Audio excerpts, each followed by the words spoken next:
Szeretettel üdvözlök mindenkit! A mai nyelvi videóban tovább számolunk, és ételt rendelünk magyarul.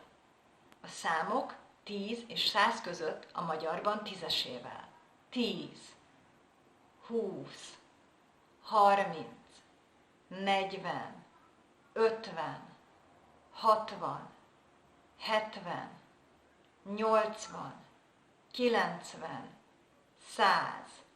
A tiszocs magyarul 1000. Milyen tipikus magyar ételt tudunk rendelni? A gulyás Magyarországon egy leves, a szlovén golás pedig magyarul pörkölt. Fontos kérdés a mennyibe kerül, koliko stane? Mennyibe kerül? Mennyibe kerül egy gulyásleves? Koliko stane golázsava juha? Mennyibe kerül egy gulyásleves? Egy gulyásleves 1500 forintba kerül. Golázsava juha stane 1500 forintov. Egy gulyásleves 1500 forintba kerül. Tipikus, finom magyar étel még a lángos, amit általában nyáron eszünk a strandon. Így kérünk lángost.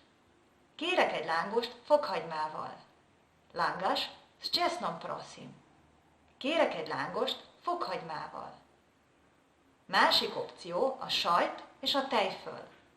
Kérek egy lángost sajttal és tejföllel. Lángas s szírom in kislo smetano prosim.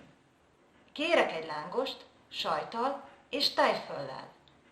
A lángos fokhagymával általában 500 forintba kerül, sajttal és tejföllel pedig 900 forintba kerül. Látjuk, hogyha a szó végén magánhangzó van, a végződés val vagy vel a harmónia szerint. Fokhagymával. Ha pedig a szó végén mással hangzó van, a v asszimilálódik. Sajttal, tejföllel. Jó étvágyat kívánok! Dober tégzselim! Jó étvágyat kívánok! Köszönöm a figyelmet, és viszontlátásra legközelebb!